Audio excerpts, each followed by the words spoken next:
Hi there, I'm Ali Wallace, founder of DNA Recruit. Welcome to the latest episode of the DNA Download.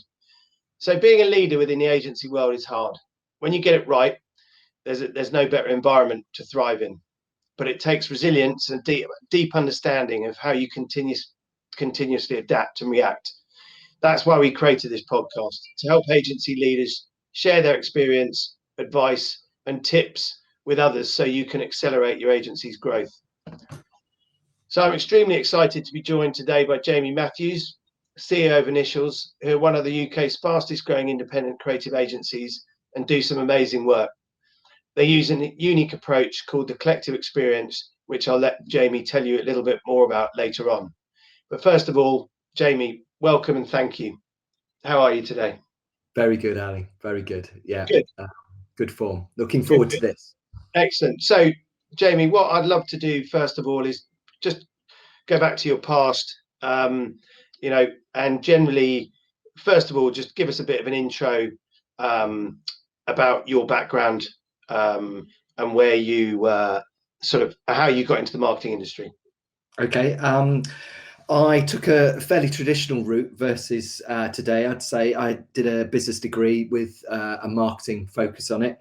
There was a sandwich course involved within it. So in that third year, and basically I got sponsored. I decided to get sponsored early doors before I went to college. And that was by a large engineering corporation called Doughty at the time, very much into aerospace and loads of other technical stuff. But by the end of the degree, I found that I had 2 years worth of work experience in loads of different business areas, which meant that I could actually rule out the stuff that I didn't like. So I did finance. Was that covering every department? Yeah, covering every department, 3 months in every department. So it was really quite good at working out what I don't want to do. And it wasn't working in Cheltenham for a manufacturing company. As much as I love Cheltenham, Cheltenham's lovely. But the most fun I had in that whole 2 years was working in the comms and PR department, rebranding, helping to rebrand the company. And we're working with Wolf Olins at the time, who were big designers, still are a big design agency. And I would go down to London to work with the design agency, and that was fantastic. It was great fun. So that gave me a glimpse of what that sparked your passion. It did, yeah, very much. So I followed my heart, ended the sponsorship arrangement at the end of the degree, and then decided to go for marketing in some form, working in London, like most other people that gravitated out of college at the time. But then 91, the recession hit, and very much like, say, 2007 or whatever, literally there were no graduate jobs. And I remember to this day, a bit like now. Yeah, totally. Yeah. I applied for 80 jobs over 6 months, got 8 interviews and got 1 job offer. And that was working for a small marketing agency in North London. It's called IMC. And their biggest client was Express newspapers at the time. So Sunday Express, Daily Express, and the Daily Star. And my account was the Daily Star, which was great fun. Yeah, what a great account. Very much. It was sport, horse racing, and all the other stuff involved. And betting. Nice. Yeah, betting. So did that for a couple of years, and realised that agency land, agency was really where I wanted to be. And did 3 other major agency jobs, all in essentially the below the line field as it was called then. And ended up before this particular job at a company called an agency called ARC, which is part of the Leah Burnett Publicist Group. And know it well. Yeah, loved the journey, and still loving the journey from that point. But I guess the reflection is, like many that have got into agency land, no one ever sort of wakes up and go, "Oh, I want to work for an agency," or "I want to work for a below the line agency."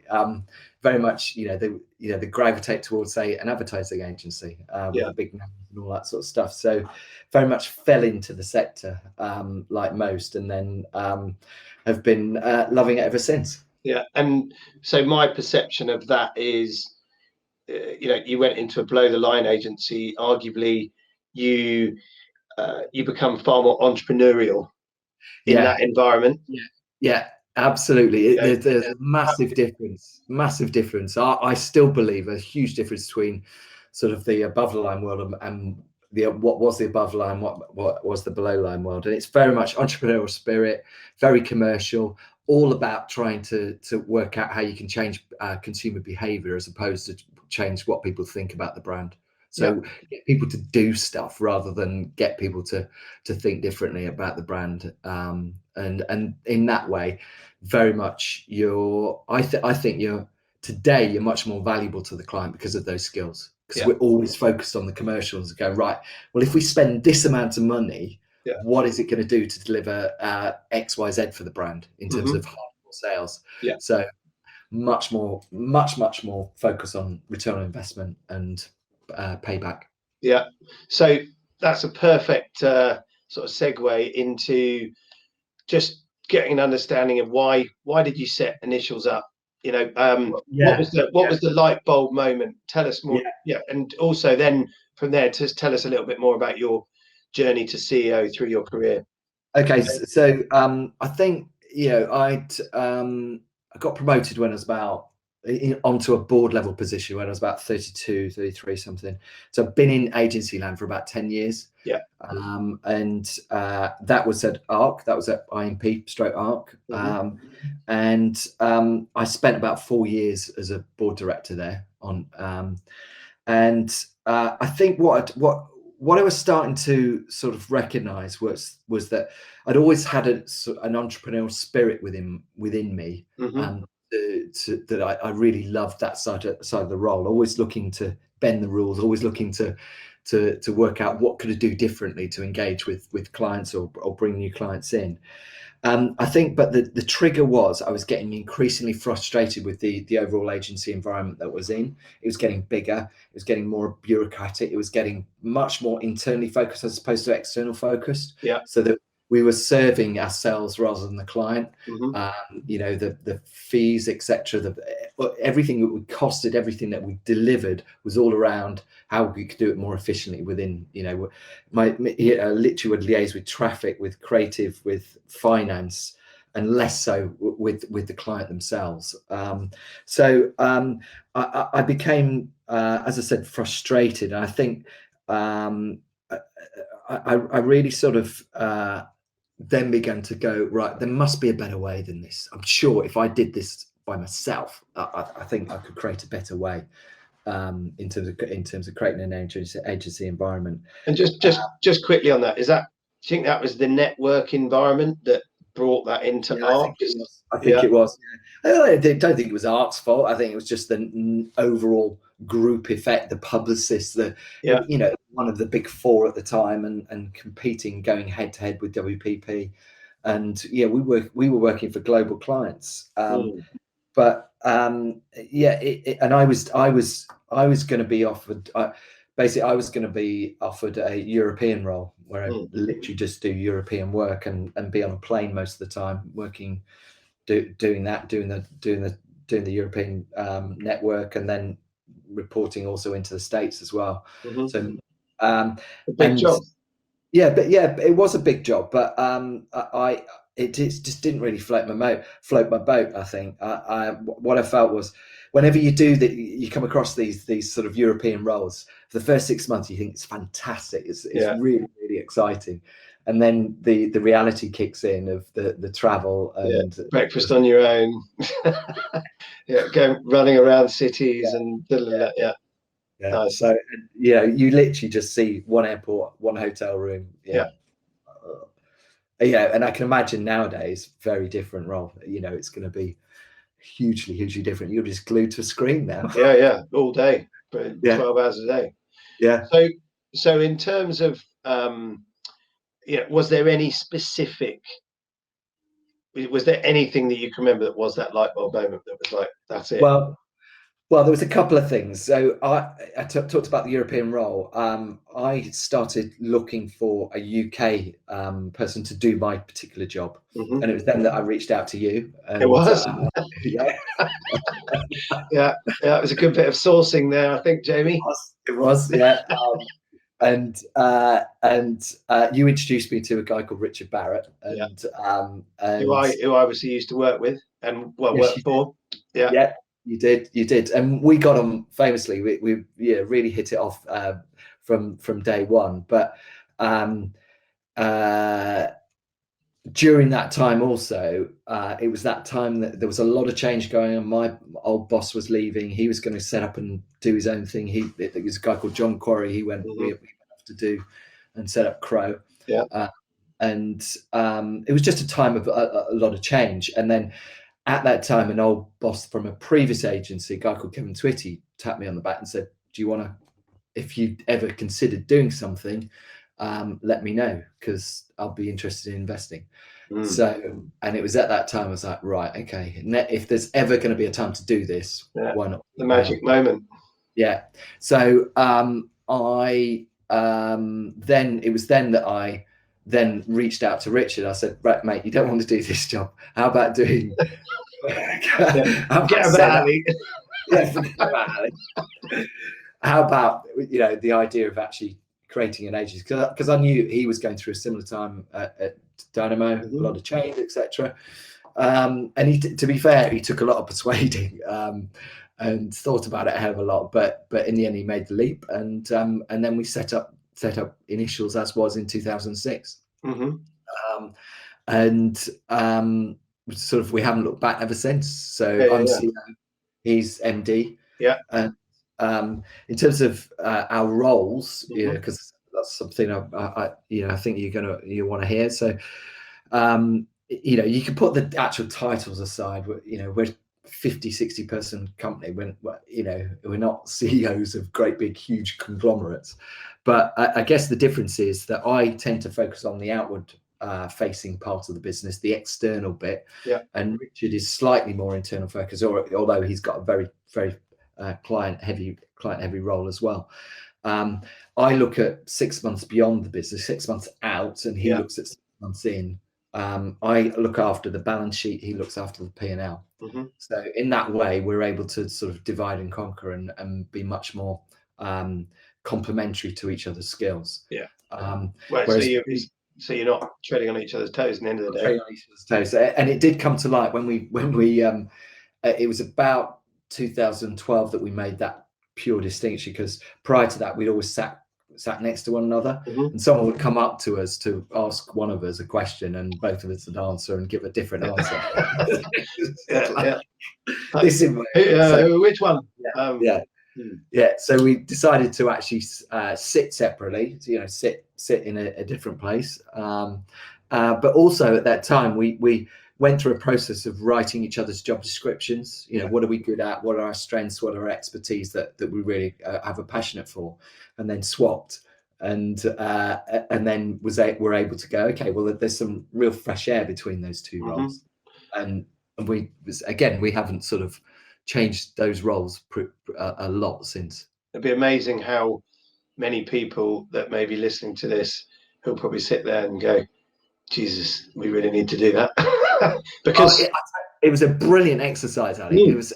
I remember it to this day where we were in this sort of little egg-shaped meeting room outdoors in East London, and a coach was helping us do it. Yeah. We scribed it all out on the wall, and you know, and we've got the output even today. Yeah. Great piece of work. Absolutely. So, in terms of moving into the present, so where are you now? You know, what challenges do you face on a daily basis as a CEO of Initials? Bearing in mind how I answered the last question in terms of 6 months, looking at 6 months, I think for me in particular, it's a lot about avoiding the here and now, because so many things hit your inbox that require immediate action, like the time I just delayed this meeting because something came Yeah. in. I need to do that. I need to do that. And I think that for me is the most important thing. I see a lot of people, and it's so easy to do, where they're managing their day job based on what's in their inbox. Mm-hmm. But if you think about it, often your inbox is determined by what comes in, other people's requests. Yeah. Albeit you're probably sending out stuff saying, "Can you do this? Can you do that?" But it's other people's deadlines, other people's opinions, and all that sort of stuff of what they need. Where you end up losing control of your own business, your own job, right? Totally. So as opposed to your priorities, your timelines, your Mm-hmm. the things that you need to do to get your job done on a daily, weekly, monthly, quarterly basis. So I'm a big fan of trying to avoid and switch off emails, and equally, switching off the Zoom, because we can fill our bloody calendar like a barcode, can't we? No, Zoom calls. Nothing more depressing. Yeah. But I've read some really good books. Two good books by one particular author that I'd like to mention. It's a guy called Cal Newport, and he first wrote Deep Work, which was all about literally going in very deeply into a piece of work and not having any distractions and all that sort of stuff. And then the second one, which he's just released in the last month or two, is all about how to avoid email. Yeah. And taking the emphasis away from email, albeit I guess you have to rely on some sort of platform to communicate with your team, but they're much more focused on the task. So things like using Slack effectively, or Trello. I quite like Trello, actually. Yeah, Trello's good. Yeah, in terms of moving the priorities and all that sort of stuff. If you're working with teams, but everybody's affected by it, aren't they? There's so many platforms nowadays, and this is getting more and more and more. So, and I think emails are very tangibly defined by their task. Can you do this for me? Can I do this? Whereas a lot of the time, the stuff that I do doesn't really have a tangible piece to it in the early days, because it's just a thought. It's like, okay, right, well, okay, how do we do this? We talk often. I say to you, look, if you ever see anyone or any teams that you think would be, it's opportunity, isn't it? Yeah, more opportunities, and it's tapping into that entrepreneurial spirit again, because often you just go, okay, right, well, an independent agency, we've got, we can manage our stuff, and we can make decisions quite quickly, as opposed to networks. And if someone we think works well here in the agency, in our agency, let's make it happen. How can we explore that? So I'm working on a couple of things at the moment, in different markets, and there's no playbook, there's no sort of like process as to how this is going to happen. It's not out of the box. It's but that's the great thing about your business, is that you can then mold anything like that around the real needs and wants, versus anything that's sort of more matrix, and it's like computer says no, it doesn't work, sorry. And I think also within that, it's just about keeping momentum around projects. Doing something rather than doing nothing. It's so easy to procrastinate around a particular topic or issue or opportunity, to go, well, I don't know what to do here. Well, just do something. And even if you get it wrong, it doesn't matter. You can always backtrack a little. What's the worst that's going to happen? So that's something that I always say to the people in the agency. It doesn't matter. Just, I don't care. But the worst thing you can do is do nothing. Just go do something. Fuck it up, and then at least learn. What can you control? What can you not control? And control. And on you go. Exactly. So that's how you move forward. I think the other learning that I've had within all that scenario, which I learned very much from Art Days, was the ability to make sure that if you are selling something, if you are creating something new, it's the importance about bringing people along with you along that journey. So sometimes I've literally sort of been working on something, leapt forward, created it, or here it is with a bow on it, and everyone's gone, bloody hell, Jane, what have you done? Yeah, they We're all not go ready for white. that. Everybody goes pale in the meeting. Yeah. Uh-oh. Whereas totally, if I'd involved them in the conversation, that would have been a lot better. So I think every time I present something to a boardroom table now, or a meeting of people, I know that I've literally nobbled every one of them in terms of they know what's it about. I know what their issues are, and I know they're going to buy into it because it's already sold in. So you've sold it in privately. Yeah, totally. And then and then it's talking to Richard about the numbers. Yeah, perfect. Yeah. What does success look like in your role for Initials? Good question. Most sort of, I guess most agency heads, CEOs, MDs, etc. Success means money. Yeah. That's the sort of like, it's what you do it for and all that sort of stuff. But I think that's the easy answer. But we're a business. We're here to make a profit. But that's I think the whole area around what does success look like has evolved certainly in the last few years, and even in the last 12 months. In the last 12 months, without a shadow, right? Yeah, it's about being relevant to clients, and making sure that I always benchmark ourselves on, if our agency competition are looking at us and going, what are Initials doing, then I know that we're doing a good job, and that's often been the case since day one. That other agency colleagues that I know work in competitive agencies, or frenemies, so to speak, they'll always be complimentary about, what are you doing, or what, that's really interesting about where you've gone there. Sometimes we'll get it wrong, we'll backtrack a little. We've rebranded the agency 4 times, from a proposition and look and feel point of view. So I think that the key thing is never to take your foot off the gas and constantly evolve. Going back to the never stand still job piece, which is going to be a motto, right? Yeah, absolutely. And I think within that means you've got a happy workforce, or a relatively happy, mostly happy at the time. And again, sort of answering your question around success, it's when there's fewer surprises.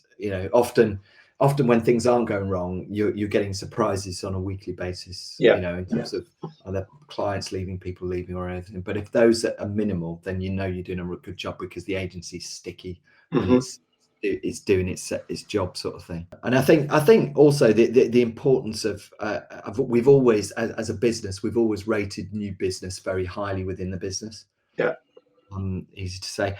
Well, you've had a huge amount of success through COVID. Like, I don't know many agencies that have got the stats that you've had. In terms of winning on video, which was completely new for everybody. So what were those stats, and what do you put that down to? Because I think we won. Well, in the first 9 months, we won about 10 out of 11 pitches coming through, which was phenomenal. We usually sort of pitch once a month. It's fallen off slightly in the last couple of months, which is fine. But again, we've just had a really good big couple of wins recently, which has put those stats up again. But I was really encouraged by it. But I was like, shit, are we better on video than we are in real life? But then again, look at clients. That this is something that's quite interesting, actually. Look at clients. Do you think there's going to be a massive change in terms of the way they pitch now, and go, well, we've done it for a year.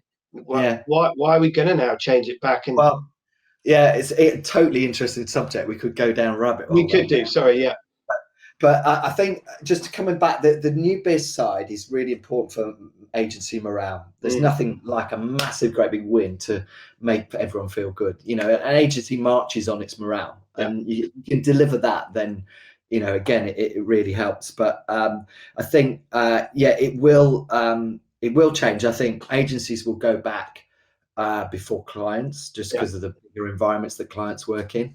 But then individual clients, I think, are much more wanting to get back into the agency environment, to have some fun again. And already, even as every day goes by, clients are putting time in the diary, say, can we meet in the agency and then go out for a drink? Or everybody's desperate. Yeah. Yeah. So it's going to be fun. I think it should be fun. It will be. It'll be So fun. on from there. Yeah. We might have just covered the where we can probably get to this answer, but what do you love most about being a CEO? What to love about the role? I think it's a lot of it is about the variety of the role. I've been in agency land in doing this job or doing some sort of agency role since 91, and you can put your hand on your heart and say every day is a different day. Yeah.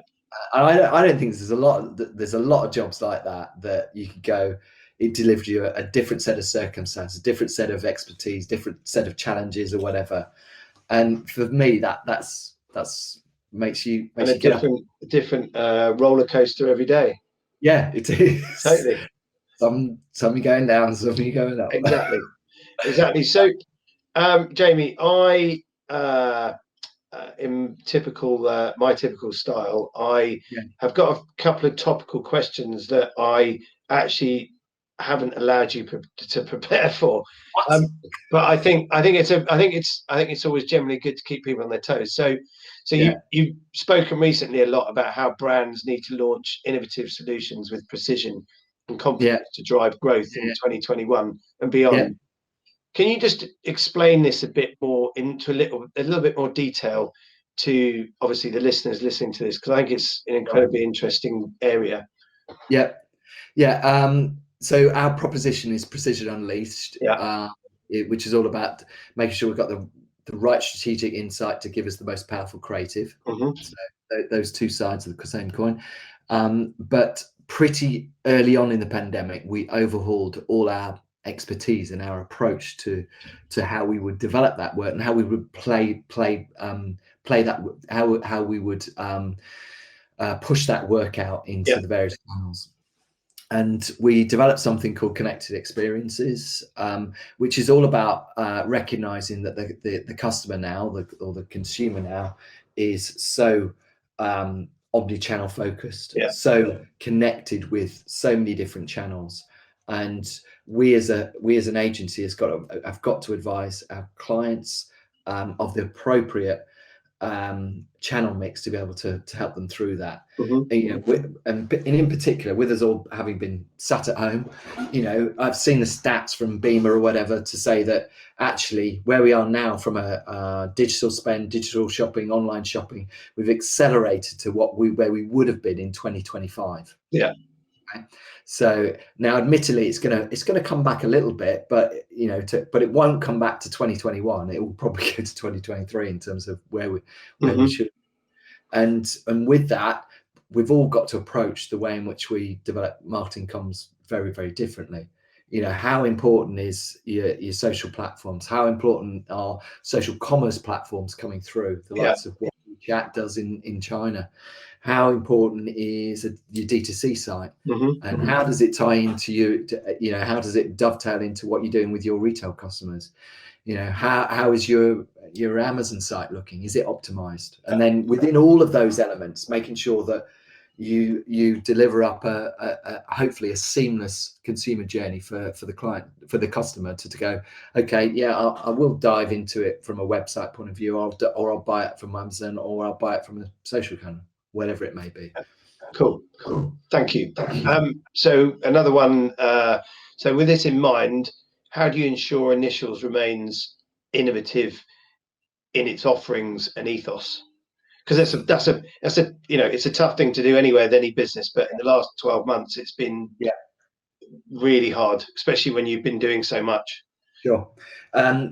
We, as I mentioned earlier, we spend a lot of time on marketing and new business for the agency. And there's always a difference between what you're doing for the clients day to day, do this for me, do this for me today, or whatever, and then focusing on bringing new clients in that we want for the future as well. As a result, within that, the way in which we attract clients to the agency is very, very different versus say 10, 20 years ago, even 5 years ago. It's not about just straightforward lead gen, etc., and all that sort of stuff. It's about developing thought leadership in which clients go, I like what they're saying there. I'd like to have a continued conversation with it. That thought leadership has got to be robust in terms of future forward facing, future thinking. Yeah. And within that keeps us young and relevant and healthy for the because you did do lots of white papers. Now you're doing events, obviously, which have been are being hugely successful for you. And it's a great way to actually introduce new people into those. So it would be, just take us through how many of those events you've done in the last year. Okay, so all, I guess the last 2 to 3 years we've stepped it up a little in terms of that approach, that pull approach as opposed to the push approach around marketing versus straightforward new business. In that time we've done sort of 8 proper pieces, so 4 a year, I'd say. Obviously the first 4 were big white paper based, event based, physical white paper as well as digital, PR'd out, socialed out. The last 4 have obviously been Zoom orientated, event led, but equally thought leadership focused. So the content that we create from each of those events means that we have enough content in snippets or whatever to use for the next 3 months in social, in LinkedIn, etc. And the people the clients that we attract for those events, the last one that you helped us out on in terms of the panelists and stuff. We got 150 clients wanted to come to the event, which was great. And equally coming out of that, it means that we've got continued dialogue with clients moving forward. But I guess the key thing around that approach, you can't look at it as right, we need some new business. We need some new business now in 10 weeks or whatever, 5 weeks. Forget that. The last big business that we just won, we started talking to them back in January 2020. Yeah. So it's 18-month lead time, isn't it? Long-term game. Yeah, it's a long-term play. Because the clients are pretty large juggernaut type clients. So and they don't move quickly. So one last quick question before we get on to the future. So how do you find and recruit the best talent into Initials and ensure they follow your ethos and not just innovation, but all your core values? We've spent a lot of time on that in recent years. I think we stepped up the game around our purpose, vision, behaviors, values about 4 or 5 years ago. We've recently overhauled it and are becoming much healthier around that side of the business, so that the culture becomes even more sticky when we get back into the agency. You and I both know how important it is for what new talent are looking for in the agency world, and they're looking for that flexibility beyond pandemic. That's the first question that I know talent ask. Everybody asks it. Everybody asks it, and it's to be honest with you, it's nearly a non-negotiable, because if you don't offer it, you're giving them a reason to not come and talk to you, which is nuts.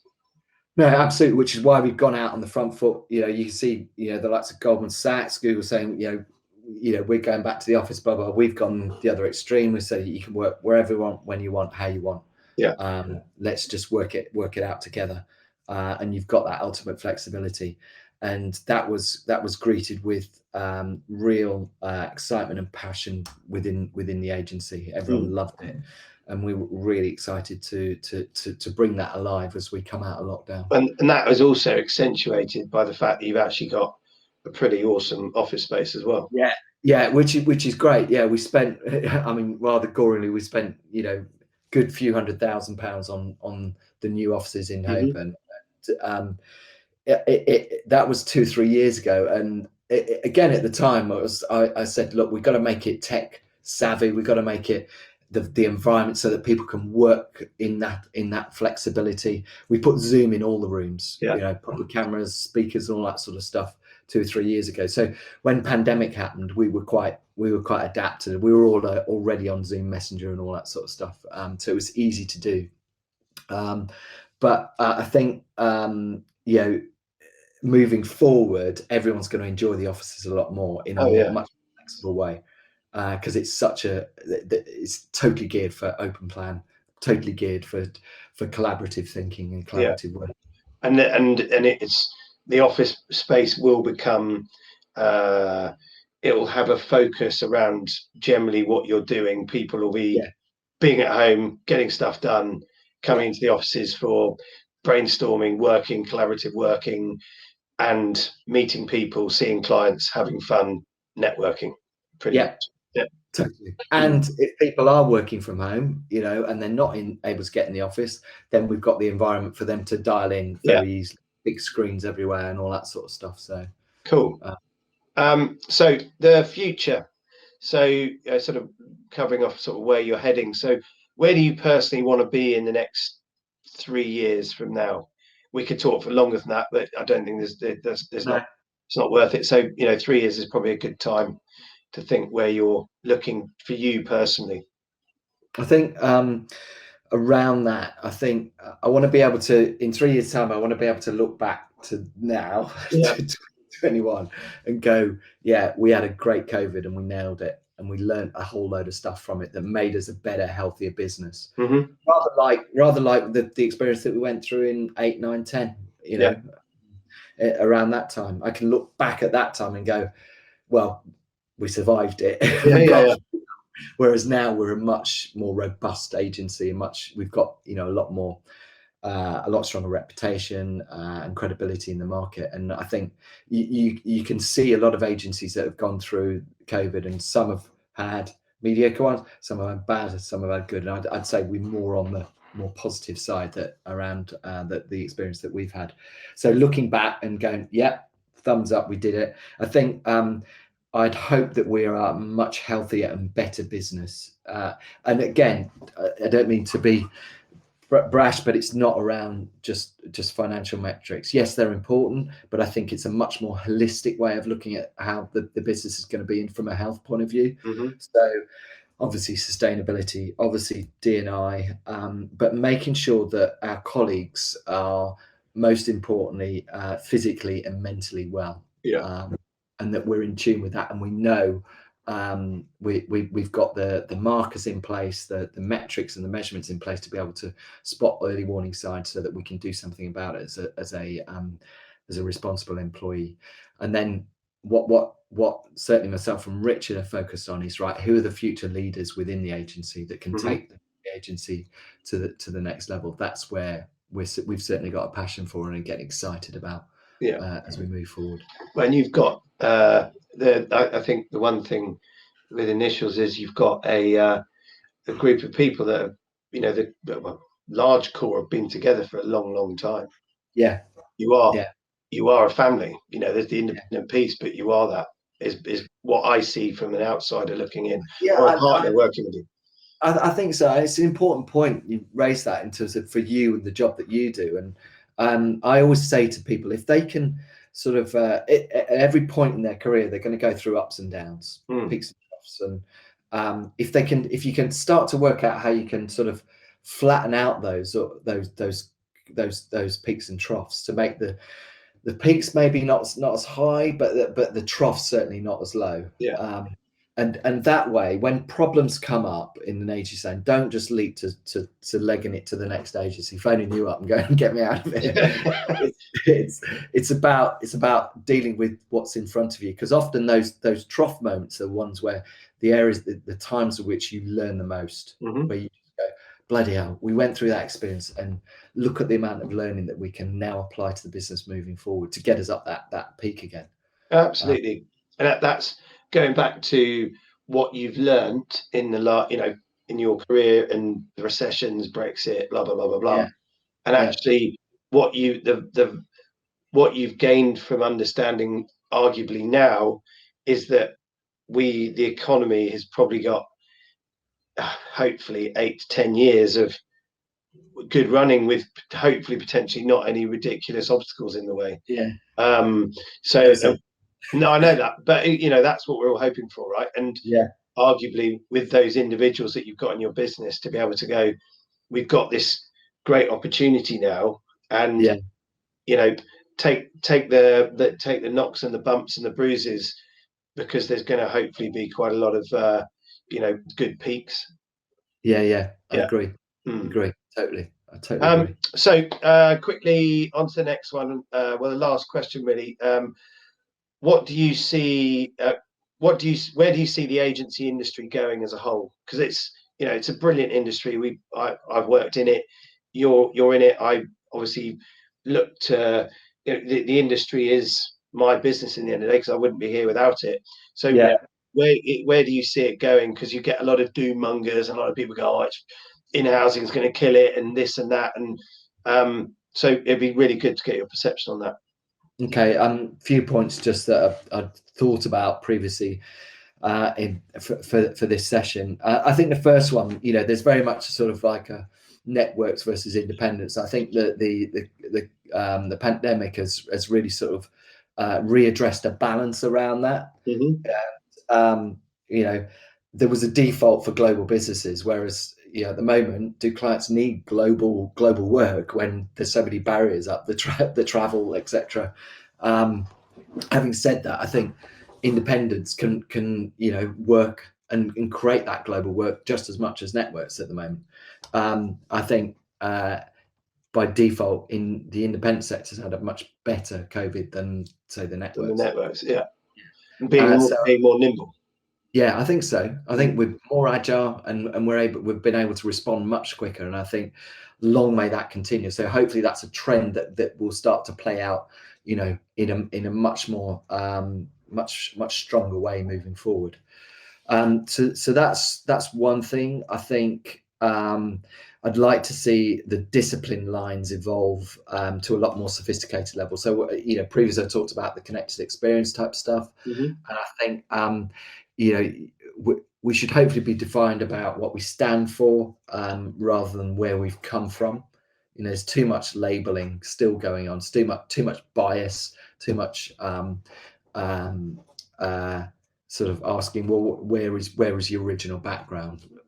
Look at what we're doing today. It doesn't matter where we've come from. Look at what we're delivering clients today. And in that, I think the likes of Campaign, even the likes of Morkinson Smith, etc. Everything needs to be updated to reflect the way clients are buying agency work at the moment, and forget those traditional lines that have previously existed. Yeah, that would be a refreshing change. I think what given the pandemic, what has been really, really interesting is the pool from which we can attract talent has increased. No longer do we need to think about location, because location can be anywhere from here to Leeds to Israel to Portugal. Yeah. Belarus, wherever, exactly. Which is really exciting. And in that, it's making sure that the agency's got enough glue, enough attraction around their proposition to be able to attract the talent. And I think just focusing on that talent bit again, I think ownership structures will evolve even more. So agencies have been created, they've been independent, they've been then bought by networks. So independent networks, but now you can see a lot more of a third way coming through in terms of some form of employee ownership trust, aka the John Lewis type stuff, which really, really interesting, so that more people can have a sense of ownership of the place that they work. But I think the key thing for that is it gives the business longevity. Yeah, it does. You as business owners, you put everything into it. You've emptied the tank into those businesses. Yeah. Then you have someone come and buy it. You get there's your box, off you pop. And people go into mild depressions and what to do, and this, that, and the other. But actually, that's arguably one of the smartest ways that you can really look after you and also the people within it, right? Yeah, totally. And I believe that. As a small example of that, as you know, my father was a farmer, and he sold his farm, and that's probably the one thing that I ever saw.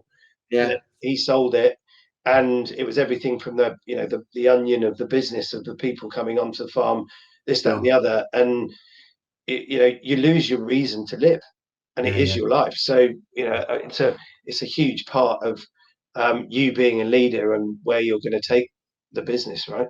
Yeah, absolutely. It is. Yeah, we've got to provide our sort of longevity in terms of careers, as well as all the people that work for the agency. They've got to want to see where it's going to go for the future for them as well. So. So on that note, 3 pieces of advice for the younger generation, sort of albeit what you'd have liked to have known when you started out. Have you got? Yeah, I've got that'd be really helpful, I think. 2 or 3 of those. I think I mentioned it before, so I'll include this one. Play the long game around your role. Work through those peaks and troughs. We talked about that. I think collaborate with your colleagues. Get your colleagues involved in opportunities, challenges, issues, and make them part of the solution. And that way, when you're selling stuff in, or you're creating something new, or in charge of a particular project, it's going to be so much easier to get that through the business. And I think connected to that is making sure that you always see things from other people's perspective first, rather than your own. If you can put yourself in their shoes, empathize with their position, then again, you're going to be so much in a much more stronger position beyond that. And then finally, I think good things come to those who wait, the old Guinness line. Often I've found certainly in my career, do a good job, get your head down, get people excited about working with you, and then it's, lo and behold, someone taps you on the back and promotes you. That's the best way to do it, rather than saying, I want this, I want that, or I'm off, and I'm and creates a huge number of potential opportunities at the same time as problems. Absolutely. Okay, and lastly, 3 resources that you use for self-development. I know you read a lot, so whether that's books, other podcast publications, but what would they be? Okay. I would say I still refer these to 7 Habits. It's a really good book. There's lots of good learnings in that. And in that realm, How to Win Friends and Influence People. Again, I'll read that every couple of years. There's loads of really good little lovely stories about that in history and gone by. But now I think more and more, I think I'm focusing much more on sort of working in the now, working in the immediate vicinity of what we're dealing with. And things like Power of Now from Eckhart Tolle, really, really good book. And then the likes of Alan de Bonnet in terms of School of Life. He's written some fantastic books that help you in how you can become much more effective in your working career and your personal life as well. Cool. So, well, you've inspired me to read more, because it's not my massive skill set. So Jamie, get them on audio. I hugely thank you for your time. As you know, we've known each other a long time, and I look forward to knowing you, working with you, and having the odd beer with you in the future. Cheers. Thank you, Ali. Good work. Cheers. Bye.